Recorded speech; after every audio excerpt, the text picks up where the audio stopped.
Xylem family. അപ്പൊ ഞാൻ നിങ്ങളുടെ സ്വന്തം അർച്ചന മിസ് ആണ്, ATR മിസ്. അപ്പൊ ഇപ്പൊ മിസ് നിൽക്കുന്നത് നമ്മുടെ നടക്കാവ് ഗേൾസ് സ്കൂളിന്റെ മുന്നിലാണ്. അപ്പൊ ഇപ്പൊ സമയം 4:30 ഒരു 5 മണിയാവുമ്പോഴേക്കും നമ്മുടെ നീറ്റ് എക്സാം ഒക്കെ കഴിഞ്ഞ് കുട്ടികൾ എല്ലാവരും ഈ ഒരു എൻട്രൻസിലേക്ക് എത്തുന്നതായിരിക്കും. അപ്പൊ നമുക്ക് ചോദിച്ചറിയാം എങ്ങനെയുണ്ടായിരുന്നു ഇത്തവണത്തെ നീറ്റ് എക്സാം. എളുപ്പമായിരുന്നോ? എങ്ങനെ പ്രെഡിക്റ്റബിൾ ആയിട്ടുള്ള ക്വസ്റ്റ്യൻസ് തന്നെയായിരുന്നു വന്നിട്ടുണ്ടായിരുന്നത്? എങ്ങനെയുണ്ടായിരുന്നു അവരുടെ പ്രിപ്പറേഷൻസ് എല്ലാതും എല്ലാ കാര്യങ്ങളും നമുക്ക് ചോദിച്ചറിയാം. അപ്പോ വേഗം നമുക്ക് അതിലേക്ക് കടക്കാം. എങ്ങനെയുണ്ടായിരുന്നു എക്സാം? അടിപൊളിയായിരുന്നു. നല്ല പഠിച്ചത് അത്ര വന്നു, ഫുള്ളായിട്ട് എഴുതാൻ പറ്റി. ഓക്കെ, മോള് നമ്മുടെ സൈലത്തിന്റെ സ്റ്റുഡന്റ് ആയിരുന്നോ? സൈലത്തിലെ ഇന്റഗ്രേറ്റഡ് സ്കൂളിലായിരുന്നോ അതോ നമ്മുടെ ബാച്ച്? +1 +2 സൈലത്തിന്റെ ന്യൂസിലായിരുന്നു. പിന്നെ ക്രാഷ് ചെയ്തു, പിന്നെ ഒരു കൊല്ലം ഇപ്പൊ റിപ്പീറ്റ് ചെയ്തു. സൈലത്തിൽ ഇപ്പൊ പഠിച്ചതുകൊണ്ട് നമുക്ക് അത് എത്രത്തോളം യൂസ്ഫുൾ ആയിട്ടുണ്ടായിരുന്നു ക്ലാസ്? കുറെ കാര്യങ്ങളൊക്കെ റിപ്പീറ്റഡ് ആയിട്ട് വീഡിയോസ് ഉണ്ടായിരുന്നല്ലോ. ഇപ്പോൾ 7 വീക്സ് ഇപ്പോൾ ഇതൊരു വീഡിയോ ഇറക്കിയിരുന്നു, അത് ഞാൻ കൃത്യമായിട്ട് കണ്ടു. അതിലെ കുറെ ക്വസ്റ്റ്യൻസ് റിപ്പീറ്റഡ് ആയിട്ട് വന്നിട്ടുണ്ട്. അപ്പോൾ നല്ല ആശ്വാസം, ഇതിപ്പോൾ ഫുൾ ഓക്കെ ആയിരുന്നു. ഓക്കെ, ഇപ്പോൾ കുറേ പേർക്ക് ഇപ്പോൾ ഡൗട്ട് ഉണ്ടായിരിക്കും എങ്ങനെയായിരിക്കും ഇപ്പം നമ്മുടെ ബാച്ചിലൊക്കെ ജോയിൻ ചെയ്ത് പഠിക്കുകയാണെന്നുണ്ടെങ്കിൽ അത് നീറ്റ് എക്സാമിന് എത്രത്തോളം അത് ഹെൽപ്ഫുൾ ആവും എന്നുള്ളത് കുറേ പേർക്ക് ഡൗട്ട് ഉണ്ടായിരിക്കും. അപ്പോൾ അവരുടെ അടുത്തൊക്കെ മോക്ക് എന്താ പറയാനുള്ളത്? അതിൽ ഓരോ ഫീച്ചേഴ്സും മോക്ക് എത്രത്തോളം യൂസ്ഫുൾ ആയി, എങ്ങനെ യൂസ് ചെയ്തു? കൂടുതലായിട്ട് DPP നല്ലോണം യൂസ് ആയിട്ടുണ്ട്. പിന്നെ ടീച്ചേഴ്സ് ഒക്കെ നല്ലോണം ഉണ്ടായിരുന്നു, ഹെൽപ്ഫുൾ ആയിരുന്നു. ക്വസ്റ്റ്യൻ ചോദിക്കുന്ന സമയത്തൊക്കെ നല്ല, നമ്മൾ ഡൗട്ട് വയ്ക്കുന്ന സമയത്ത് ക്ലിയർ ചെയ്യുന്നുണ്ടായിരുന്നു. മൈൻഡ് മാപ്പ്, DPP, പിന്നെ സ്റ്റാഫ്സ്, പിന്നെ നമ്മളെ മെൻറ്റർ ഒക്കെ കോൾ ചെയ്യുമ്പോൾ തന്നെ മിസ് എടുക്കലായിരുന്നു. എക്സാം നടത്തിയാലോ ഇല്ലെങ്കിലോ കുറവ് മാർക്കായാലോ പാരൻസ് വിളിച്ചിട്ട് പറഞ്ഞിട്ട് ഞങ്ങളെ നന്നാക്കലും അങ്ങനെയൊക്കെ കുറെ നല്ലതായിരുന്നു. ഓക്കെ, അപ്പൊ നമുക്ക് ഭയങ്കര യൂസ്ഫുൾ ആയിരുന്നു അല്ലേ? അതെ അതെ. ഓക്കെ, ആ ഒരു കോൺഫിഡൻസിലുണ്ട്.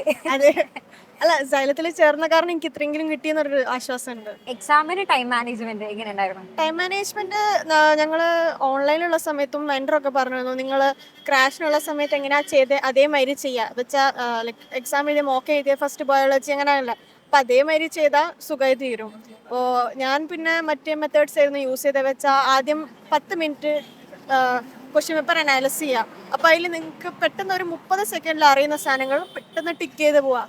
പിന്നെ മനസ്സിലാവട്ടെ 30നെക്കാട്ടും കൂടുതൽ ടൈം എടുക്കുന്നത് ഫിസിക്സ് ആയാലും കെമിസ്ട്രി ആയാലും ബയോളജി ആയാലും അതിൽ റൗണ്ട് ചെയ്ത് വെക്കാം.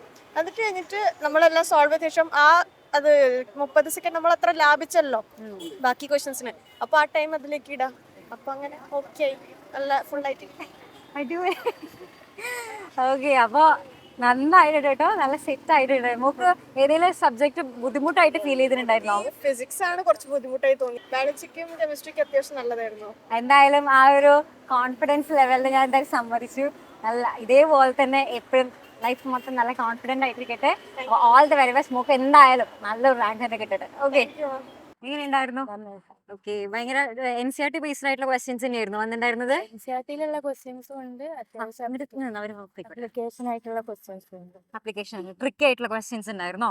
എനിക്ക് ചെറുതായിട്ട് ഫിസിക്സിന് ചെറുതായിട്ട് ട്രിക്കി ആയിട്ടുള്ള ക്വസ്റ്റ്യൻ, പക്ഷെ എന്നാലും കമ്പാരിറ്റീവ്ലി കഴിഞ്ഞ വർഷത്തിനേക്കാളും ഭയങ്കര ഈസി ആയിരുന്നു.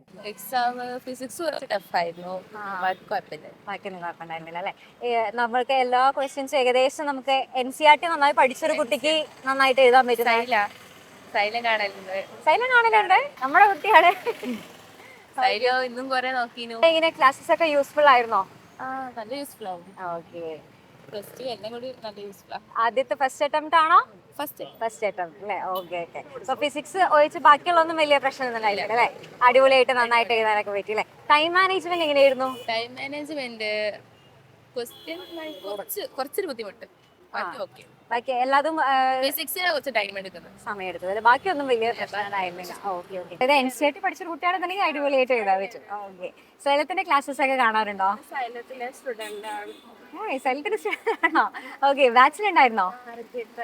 റിപ്പീറ്റർ ആയിരുന്നോ? ഓക്കെ, അപ്പോൾ കുറെ കുട്ടികൾക്ക് അറിയാൻ ആഗ്രഹം ഉണ്ടായിരിക്കും എങ്ങനെയുണ്ടായിരുന്നു നമ്മള് ബാച്ചിലൊക്കെ ഇരുന്ന് പഠിക്കുകയാണെന്നുണ്ടെങ്കിൽ അത് എത്രത്തോളം യൂസ്ഫുൾ ആയിരിക്കും എന്നുള്ളത് കുറെ പേർക്ക് അറിയാൻ ആഗ്രഹം ഉണ്ടാവും. അപ്പൊ അവർക്കൊക്കെ മോൾ എന്തായിരിക്കും പറഞ്ഞു കൊടുക്കേണ്ടത്? ക്ലാസ് അടിപൊളി ക്ലാസ് ആണ്, എല്ലാം വരുന്നതൊക്കെ നല്ല ക്ലാസ്. ഓക്കെ, മോൾ എങ്ങനെയായിരുന്നു പ്രിപ്പയർ ചെയ്തിരുന്നൊക്കെ? ഞാൻ TPP ബേസിലാണ് പോയത്, പിന്നെ മൈൻഡ് മാപ്പിംഗ് ബുക്സ് ഒക്കെ അതൊക്കെ വെച്ചിട്ടാണ് പഠിച്ചത്. ഓക്കെ, എത്ര നാളായി ഇപ്പൊ മോള് ഇതിന് നീറ്റിന് വേണ്ടി പ്രിപ്പയർ ചെയ്യുന്നു? 1 ഇയർ ആയിരുന്നു. പിന്നെ വൺ ഷോട്ട് വീഡിയോസ് ലൈവ് ഒക്കെ കണ്ട് ലൈവിലൊക്കെ ചെയ്ത്. ഇപ്പൊ മോള് ഒരു ദിവസമൊക്കെ എത്ര നേരമൊക്കെ ഇരുന്ന് പഠിക്കും? 12 hours. ഓ ഓക്കെ ഓക്കെ. അപ്പൊ അങ്ങനെ നമ്മുടെ സൈലത്തിലെ ബാച്ച് സ്റ്റുഡന്റ് ആണ്. അപ്പൊ അടിപൊളിയായിട്ട്, അതും അത്ര നല്ല കോൺഫിഡൻസ് ആയിട്ടാണ് ഇവിടെ വന്ന് എക്സാം ഒക്കെ കഴിഞ്ഞിട്ട് നല്ല കോൺഫിഡൻസോട് കൂടി തന്നെയാണ് ഇവിടെ നിൽക്കുന്നത്. അപ്പൊ എന്തായാലും ആ ഒരു കോൺഫിഡൻസിന് എന്തായാലും നല്ലൊരു റാങ്ക് തന്നെ കിട്ടട്ടെ. All the best. ഓക്കെ, ഇപ്പൊ നമ്മുടെ കുട്ടികളുടെ അഭിപ്രായമൊക്കെ വെച്ച് നോക്കുകയാണെന്നുണ്ടെങ്കിൽ അവർക്ക് ഫിസിക്സ് ആയിരുന്നു കുറച്ചൊരു ഇച്ചിരി ബുദ്ധിമുട്ടുണ്ടായിരുന്ന ഒരു സബ്ജക്ട് നമ്മുടെ നീറ്റ് എക്സാമിന്. ബാക്കി എല്ലാ സബ്ജക്റ്റും അത്യാവശ്യം നന്നായിട്ട് തന്നെ എല്ലാവർക്കും എഴുതാനായിട്ട് പറ്റിയിട്ടുണ്ട്. പിന്നെ കഴിഞ്ഞ വർഷത്തെ വെച്ച് നോക്കുകയാണെന്നുണ്ടെങ്കിൽ കുറച്ചും കൂടെ നല്ലൊരു എക്സാം ആയിരുന്നു ഇപ്രാവശ്യത്തെ നീറ്റ് എക്സാം എന്നുള്ളതാണ് നമ്മുടെ കുട്ടികളെല്ലാവരും പറയുന്നത്. അപ്പോൾ എല്ലാവർക്കും നല്ലൊരു റാങ്ക് തന്നെ കിട്ടട്ടെ. എല്ലാവർക്കും ഓൾ ദ വെരി ബെസ്റ്റ്.